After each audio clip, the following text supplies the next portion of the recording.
Hello बच्चों, smile for all में आप सभी का स्वागत है। मेरा नाम है अक्षय बेपलावत और हम पढ़ रहे हैं चैप्टर नंबर 1 का एग्जाम्पल नंबर 2। पिछले वाले लेक्चर में मैंने आपको प्रॉपर्टीज़ और एग्जाम्पल 1 कराया था, तो उसको देख लेना एक बार। उसमें मैंने काफ़ी डिटेल में जाके बताया था कि हम किस तरीके से मल्टीप्लाई कर सकते हैं। अब इस वाले एग्जाम्पल को काफ़ी डिटेल में करेंगे ताकि आप सभी को ठीक तरीके से समझ आ सके कि हम किस तरीके से मल्टीप्लाई कर सकते हैं। उस वाले में सम को बताया था, इस वाले में मल्टीप्लाई है। तो जैसा कि आप सभी को याद होगा, तो मैंने आप सभी को एक छोटी सी चीज़ बताई थी कि अगर हमको सिंपली मल्टीप्लाई करना है एक छोटे नंबर को, तो सपोज 2/3 है इंटू 1/2 है, तो हम सिंपली उसको डिनोमिनेटर को डिनोमिनेटर से, न्यूमरेटर को न्यूमरेटर से मल्टीप्लाई कर देंगे। तो हम इसके लिए क्या करेंगे, 1/2/3 ये क्या हो जाएगा, 2/6 हो जाएगा। इसे सिंप्लीफाई करेंगे तो 1/3 हो जाएगा इसका आंसर। ठीक है, तो इससे आपको एक बार आइडिया लग गया होगा कि हम इस वाले क्वेश्चन को किस तरीके से करने वाले हैं। तो फिर भी एक बार डिटेल में जाके देखेंगे अच्छे से कि किस तरीके से हम इस क्वेश्चन को करेंगे। ठीक है, चलो स्टार्ट करते हैं। तो जैसा कि मैंने आपको पहले बताया था कि सबसे पहले हम कोष्टक वाले वो करते हैं, जो हमारा ब्रैकेट लगा हुआ होता है उसको हम सबसे पहले करते हैं। तो अगर हम इसे देखें तो हम क्या कर सकते हैं कि -4 न्यूमरेटर को न्यूमरेटर से और डिनोमिनेटर को डिनोमिनेटर से मल्टीप्लाई करना है ना। तो पहले सबको लिख देते हैं एक बार। ठीक है, 4×3×5 कोष्टक में -4 -14 आ गया। माइनस लगा हुआ है तो माइनस या तो हम डिनोमिनेटर के वाले के साथ लिख सकते हैं या फिर न्यूमरेटर वाले के साथ लिख सकते हैं। तो हमने इसमें न्यूमरेटर वाले के साथ लिखा हुआ है, हम इसे डिनोमिनेटर के साथ भी लिख सकते हैं, उससे कोई दिक्कत नहीं है। फिर भी हमने हमारी इच्छा के लिए न्यूमरेटर वाले के साथ लिख लिया। ठीक है, चलो हम इसे सॉल्व करते हैं। तो 5×7×6×9 ताकि हमें कोई प्रॉब्लम ना हो, इसलिए हमने न्यूमरेटर वाले के साथ लिख लिया, क्योंकि नीचे की साइड कोई भी माइनस में नहीं है। तो सबसे पहले हम इसको ओपन करेंगे तो -14 इंटू -15। तो सिंपली अगर हम इन दोनों को मल्टीप्लाई करें तो इन दोनों को मल्टीप्लाई करने पे आ रहा है हमारा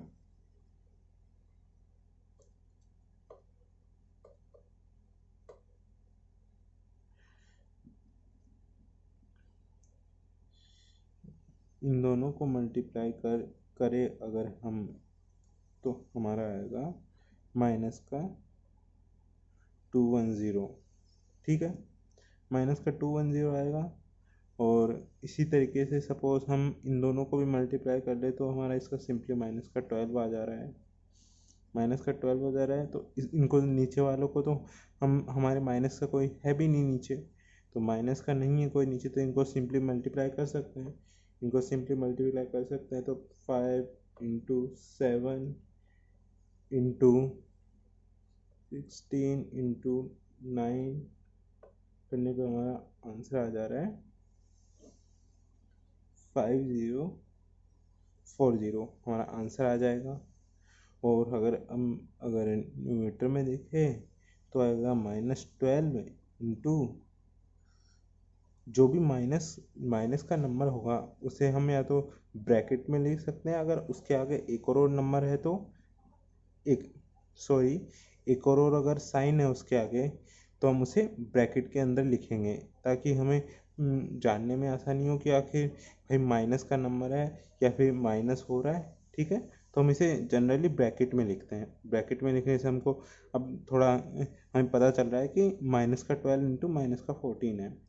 तो अगर हम -12 इंटू -14 करें तो मैंने आपको एक और चीज़ बताई थी कि माइनस इंटू माइनस होगा तो हमारा प्लस बन जाएगा। ठीक है, आप सभी को याद है?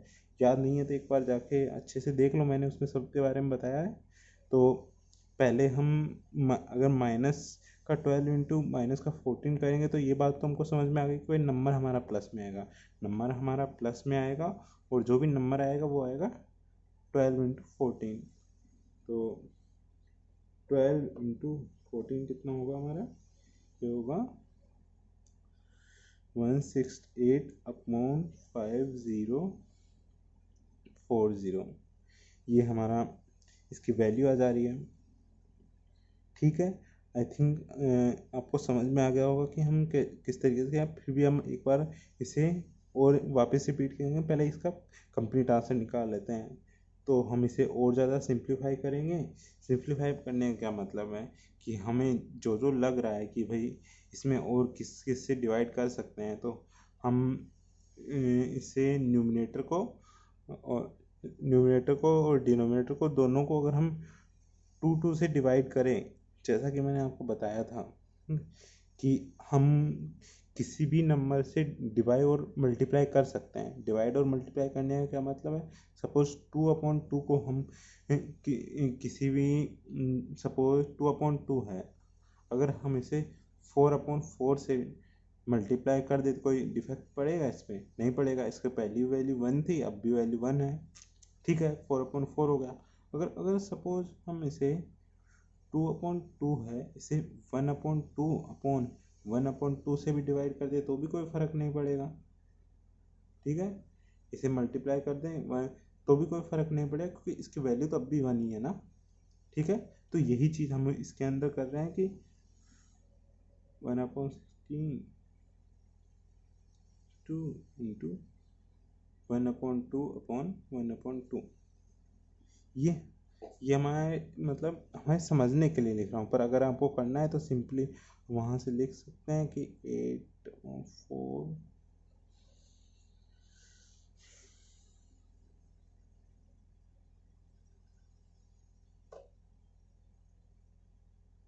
5/0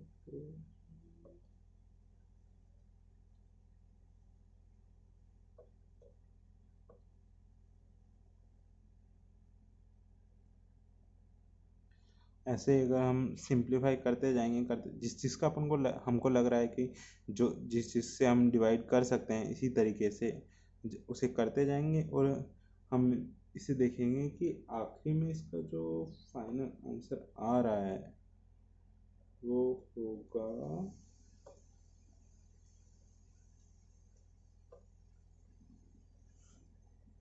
1/30। यानी कि ये जो हमारा न्यूमरेटर है वो सीधे सीधे डिनोमिनेटर से डिवाइड हो रहा है। ठीक है, चलो कोई बात नहीं, हम इसे सीधा सिंप्लीफाई करते जाएंगे, जिस जिसका अपन को लगेगा उससे डिवाइड करते जाएंगे।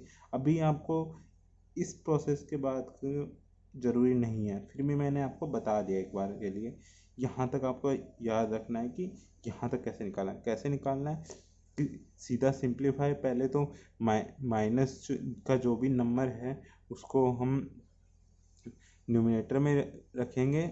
न्यूमिनेटर में रखेंगे तो हम उसे कोष्टक के साथ रखेंगे, क्योंकि कोष्टक के साथ रखने पे अपन को आसानी से पता चल जाएगा कि आखिर कौन से नंबर के आगे माइनस है, या फिर वो हो ही माइनस रहा है, मतलब सब्ट्रैक्शन हो रहा है उसमें। ठीक है, ये चीज़ हमको कोष्टक के साथ रखेंगे तो मतलब वो नंबर माइनस का है, सब्ट्रैक्शन होगा तो वो बाहर की साइड होगा। और आप सबको पता ही होगा शायद, आई थिंक, कि एक साथ दो साइन कभी नहीं होते हैं, इसलिए हम इसे कोष्टक में रखते हैं ताकि एक साथ कभी दो साइन ना आए। ठीक है, हम अगर नंबर को माइनस दिखाना है तो ये चीज़ आपको समझ में आ गई होगी। सिंपली अगर मैं बोलूँ तो हमको कुछ नहीं करना, बस जस्ट ऊपर वाले जितने भी न्यूमरेटर में जो भी नंबर है उनको मल्टीप्लाई कर दो, नीचे जितने वाले डिनोमिनेटर में नंबर है उनको मल्टीप्लाई कर दो। सपोज इसके अंदर दो माइनस के साइन है, मतलब माइनस इंटू माइनस, तो हमें इसे बाहर निकाल रहे हैं पहले। माइनस इंटू माइनस तो प्लस का साइन आएगा, तो सिंपली इन सबको मल्टीप्लाई करके उसके आगे प्लस का साइन लगा देना है। अगर सपोज 3 होते हैं तो वापस इसको माइनस से मल्टीप्लाई करते हैं, तो यानी माइनस का साइन है। प्लस माइनस आपको मैंने बताया था कि प्लस माइनस माइनस होता है।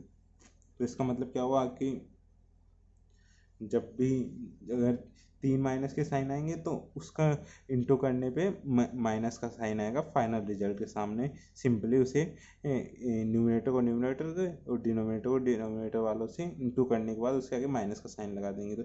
तो ठीक है, हम मल्टीप्लाई वालों को सिंपली इस तरीके से कर सकते हैं। और डिवाइड की भी बात करेंगे, अगले एग्जांपल में डिवाइड की बात करेंगे। सब्ट्रैक्शन और एडिशन तो हमने देख लिया कि किस तरीके से जो रैशनल नंबर है उसमें सब्ट्रैक्शन और एडिशन किस तरीके से करते हैं। अब इसमें मल्टीप्लाई देख लिया।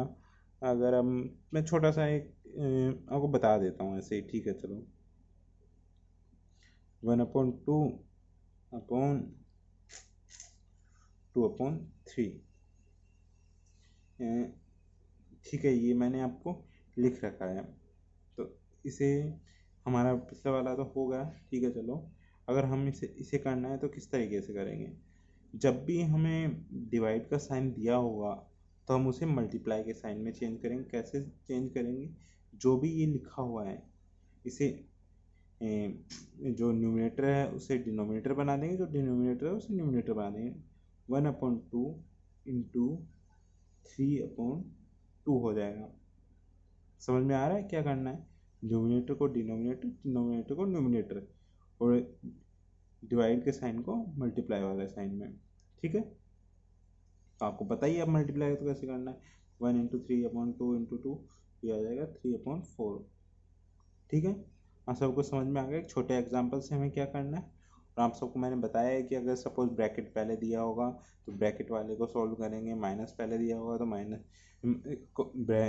माइनस को ब्रैकेट वाले के बाद सॉल्व करेंगे। सबसे पहले बड़ा वाला ब्रैकेट सॉल्व करेंगे, फिर उसके बाद में छोटा वाला ब्रैकेट, फिर मल्टीप्लाई करेंगे, फिर डिवाइड करेंगे, फिर एडिशन करेंगे, फिर सब्ट्रैक्शन करेंगे, ठीक है। आई थिंक अब तक आपको समझ में आ गया होगा कि में एक आइडिया लग गया होगा कि हमें किस तरीके से मल्टीप्लाई करना है रैशनल नंबर के साथ और किस तरीके से डिवाइड करना है। Thank you. अगले वाले लेक्चर में मिलेंगे कुछ नए क्वेश्चन के साथ और कुछ नए थ्योरी के साथ।